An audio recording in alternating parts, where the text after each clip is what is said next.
स्वागत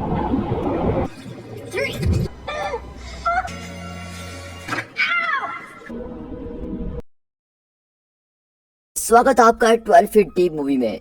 दोस्तों, ये मूवी उन दो लड़कियों के बारे में है जो स्विमिंग पूल के अंदर फंस जाती है और इस मूवी में उनके स्ट्रगल को दिखाया गया है कि वो बाहर कैसे निकलते हैं। तो मूवी की शुरुआत में हम एक आदमी को देखते हैं जिसका नाम मैक ग्रैडी है और वो कैटा पब्लिक पूल का मैनेजर है और वो सारी दीवारों पर साइन लगा रहा है कि पूल वीकेंड पर बंद रहेगा। इस दौरान एक लड़की आती है जिसका नाम ब्री है। वो पूल में स्विमिंग कर रही होती है। ब्री ने एक डायमंड रिंग पहनी हुई है जो वो पूल में आते वक्त बाहर रख देती है और पार्किंग लॉट में ब्री की बहन जोना बाहर गाड़ी में वेट कर रही होती है। जोना समझ नहीं पाती कि उसको अंदर जाना चाहिए कि नहीं और फिर थोड़ी देर सोचने के बाद जोना अपना फोन कार में छोड़कर बिल्डिंग के अंदर चली जाती है और अपनी बहन को स्विमिंग सूट चेंज करने के लिए कहती है। ब्री जोना को देखकर काफी खुश होती है क्योंकि वो उससे काफी दिनों के बाद मिल रही होती है, क्योंकि जोना 3 महीनों से रिहैब में थी और अब वो थोड़ा बहुत ठीक हो चुकी है। फिर थोड़ी देर बाद जोना ब्री के साथ पूल में चली जाती है और आगे हम देखते हैं कि जेनेटर क्लारा लॉस्ट और फाउंड एरिया से पैसे चुरा रही है और मैक ग्रैडी क्लारा को ये सब देख भी लेता है और मैक ग्रैडी उससे कहता है कि मुझे जानकर बहुत ही अफसोस है कि तुम यहाँ पर चोरी कर रहे हो, क्योंकि बाहर तो मैं तुम्हारे बारे में लोगों को अच्छी अच्छी बातें बताता हूँ और तुम यहाँ ऐसी हरकतें कर रही हो। और फिर क्लारा को जॉब से निकालने से पहले मैक ग्रैडी क्लारा से कहता है कि तुम्हें आज की शिफ्ट पूरी करके जाना होगा। अब दोनों बहनें एक दूसरे के साथ काफी अच्छी शाम गुजार रही होती है और वैसे मैक ग्रैडी आता है और उनको जाने के लिए कहता है। तभी जॉन बोर्ड की तरफ इशारा करती है और कहती है कि ये तो 7 बजे तक खुला रहेगा, अभी क्यों भेज रहे हो। जिस पर मैक ग्रैडी कहता है कि वीकेंड हॉलिडेज की वजह से वो आज जल्दी बंद कर रहा है और साथ ही साथ ये भी कहता है कि कुछ लोगों को पढ़ना भी नहीं आता और वो जोना पर तंज कस रहा होता है, जिससे जोना थोड़ा गुस्सा हो जाती है। फिर दोनों लड़कियां पूल से बाहर आती हैं और खुद को सुखाने लगती है और ब्री सोचती है कि वो जोना को अपनी डायमंड रिंग दिखाएगी, लेकिन ब्री को बैग में रिंग मिलती नहीं। अब उसके बाद जोना पूल में चेक करती है तो देखती है कि रिंग नीचे ग्रिल में फंस गई है, इसलिए ब्री दोबारा पूल में जंप करती है और रिंग को निकालने की कोशिश करती है, लेकिन बहुत कोशिश के बाद भी ब्री उसको निकाल नहीं पाती। अब ये देखकर जोना भी पूल में कूद जाती है और जब दोनों बहनें पूल में होती हैं तो सारे लोग वहां से चले जाते हैं और मैक ग्रैडी ये देखकर सोचता है कि सारे लोग तो बिल्डिंग से बाहर चले गए हैं तो मैं पुल को बंद कर देता हूँ, इसलिए वो पुल को बंद करना शुरू कर देता है और रिंग को निकालते वक्त जोना के बाल ग्रिल में फंस जाते हैं और वो दोनों उसको निकालने में वहाँ पर बिजी हो जाते हैं। जॉन और ब्री को पता ही नहीं चलता कि पूल फाइबर ग्लास से बंद हो रहा है और अब काफी देर हो चुकी है और वो दोनों पूल में फंस जाती हैं। अब ये देखकर ब्री और जॉना बहुत ही घबरा जाती हैं कि अब यहाँ से बाहर कैसे निकले और वो ग्लास को जोर जोर से मारने लगती है और मदद के लिए जोर से चिल्लाती है, लेकिन तब तक तो मैक ग्रैडी बिल्डिंग से बाहर चला जाता है।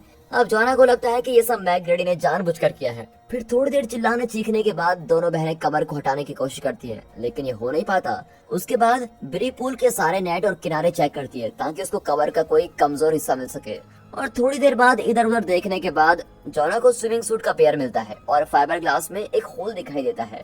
फिर ब्री उसके प्लास्टिक कवर को बाहर निकालने की कोशिश करती है और बार बार कोशिश करने के बाद ब्री प्लास्टिक कवर निकालने में कामयाब हो जाती है और कवर से होल को देखने की कोशिश करती है और ये देखकर जॉना ब्री का बहुत ही मजाक उड़ाती है और सबसे ज्यादा मजाक तब बनाती है जब ब्री ये बताती है कि उसकी एंगेजमेंट उसके बॉयफ्रेंड डेविड के साथ हो गई है और साथ ही साथ उसको मजाक में मिस परफेक्ट भी कहती है। अब जॉना ब्री को कहती है कि उसने रिहैब में बहुत ही कठिन वक्त गुजारा है और सबसे बुरा उसको तब लगा जब वो घर आई और उसको वहाँ पर उसकी बहन नहीं मिली और फिर ब्री उससे माफी मांगती है और कहती है कि हाँ, मैं उस वक्त घर पर नहीं थी क्योंकि मेरी भी अपनी पर्सनल लाइफ है। और ब्री को न जाने क्यों लगता है कि उसकी बहन ने उसकी रिंग पानी में फेंकी थी।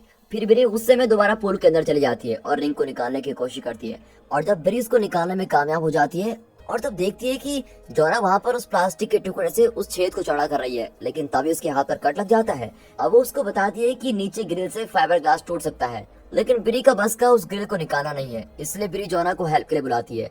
अब जॉना इसको करने से मना कर देती है क्योंकि उसको लगता है ये फालतू का काम है। अब अचानक से उनको फोन बजने की आवाज आती है। वो फोन ब्री का होता है जिसमें डेविड की कॉल आ रही होती है, जिससे ब्री को एक नई उम्मीद मिलती है कि काश डेविड उनको ढूंढ ले, लेकिन जॉना इन सब बातों को नेगेटिव लेती है।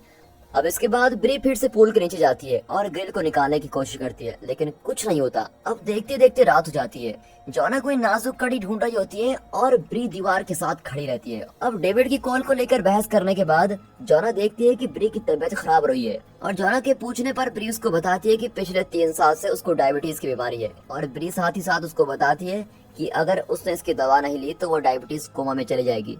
अब इसी दौरान क्लारा अपनी शिफ्ट खत्म करने के लिए बिल्डिंग में वापस आती है और ब्री और जॉना कवर के होल में देखना शुरू करते हैं। तभी जॉना देखती है कि ब्री के हाथ में जलने का निशान है। पहले तो वो उस निशान के बारे में बात नहीं करती है, लेकिन जब जॉना कहती है कि उसके रिहैब की काउंसलर ने उसको बताया था कि आपको सारी असलियत के बारे में पता होना चाहिए, अब हुआ ये था कि जिस दिन उसके पापा की मौत हुई थी तब से उसे कुछ भी याद नहीं रहा, बस थोड़ा कुछ अपनी माँ के बारे में पता था। फिर ब्री उसे बताती है कि कई सालों से वो अपने पापा को मॉन्स्टर ही मानती थी। ब्री बताती है कि उस रात वो काफी शराब पीकर आए थे और सिगरेट पीते वक्त सिगरेट उनके तकिए पर गिर गई थी, जिसकी वजह से आग लग गई, लेकिन उनको पता ही नहीं चला क्योंकि उन्होंने काफी पी रखी थी। फिर ब्री जॉना से कहती है कि जब वो अपने पापा को उठाने की कोशिश कर रही थी तभी उसके हाथ में ये चोट लग गई थी। अब ये दोनों बात कर ही रहे होते हैं कि तभी अचानक से क्लारा उधर आ जाती है और वैसे ही ब्री का फोन फिर से बजता है और क्लारा ब्री के पर्स को देख लेती है। अब क्लारा तो वैसे ही चोर है और उसको चुराने लगती है, लेकिन तभी ब्री और जॉना की आवाज उसको सुनाई देती है जो मदद के लिए चिल्ला रही होती है। क्लारा उनसे पूछती है कि वो लोग यहाँ कैसे फंसे और साथ ही साथ ब्री का पर्स और फोन चेक करती है। तभी बाद में क्लारा को पता चलता है कि बिल्डिंग के सिक्योरिटी कैमरास ऑन है, तो क्लारा उन दोनों को रुकने के लिए कहती है और सिक्योरिटी कैमरास बंद करके आती है। फिर क्लारा उन दोनों से कुछ बेहुदा सवाल पूछती है।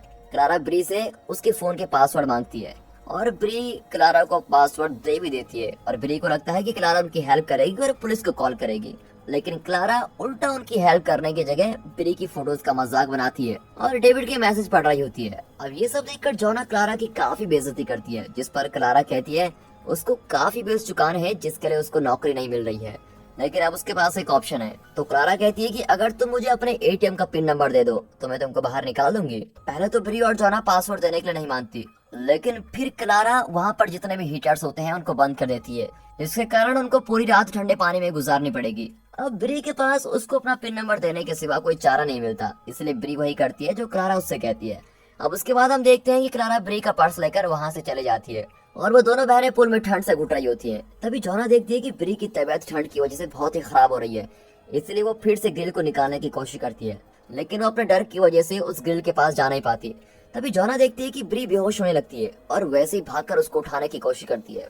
जॉना ब्री से कहती है कि काश मैं तुम्हारी तरह होती और तुम्हारी तरह बहादुर होती, क्योंकि मैं उस ग्रिल तक जा ही नहीं पा रही हूँ।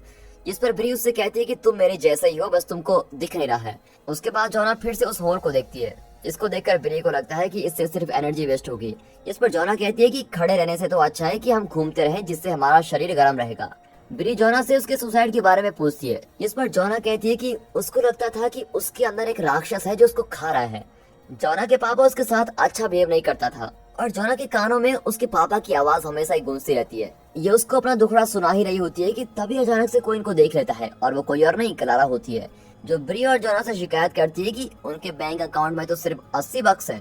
वो दोनों बहनें क्लारा से मदद की भीख मांगती है, लेकिन क्लारा उन पर गुस्सा हो जाती है और कहती है कि उसकी भी अपनी कई प्रॉब्लम्स है। ये कहने के बाद क्लारा उनको मारने के लिए छोड़ देती है और वहाँ से चली जाती है। क्लारा के जाने के बाद जॉना प्लास्टिक के टुकड़े को दीवार से जोर से रगड़ती है ताकि वो शार्प हो जाए और जिससे वो फाइबर आसानी से कट सके। फिर जॉना रोने का नाटक करती है और माफी मांगते हुए कहती है कि उसे कुछ कन्फेस करना है। जॉना काफी धीरे और सॉफ्ट आवाज में कुछ बोलती है और जैसे ही क्लारा अपना कान उस होल के नजदीक लेकर आती है तो जॉना क्लारा के कान पर उस शार्प किए गए प्लास्टिक से हमला कर देती है और कान से खून बहने लगता है। तभी क्लारा जल्दी से बाथरूम में जाती है और अपना कान चेक करती है और गुस्से में क्लारा कंट्रोल रूम में जाती है और पूल क्लीनिंग सिस्टम को ऑन कर देती है, जिसकी वजह से उन दोनों बहनों को क्लोरीन की वजह से सफोकेशन होने लगती है।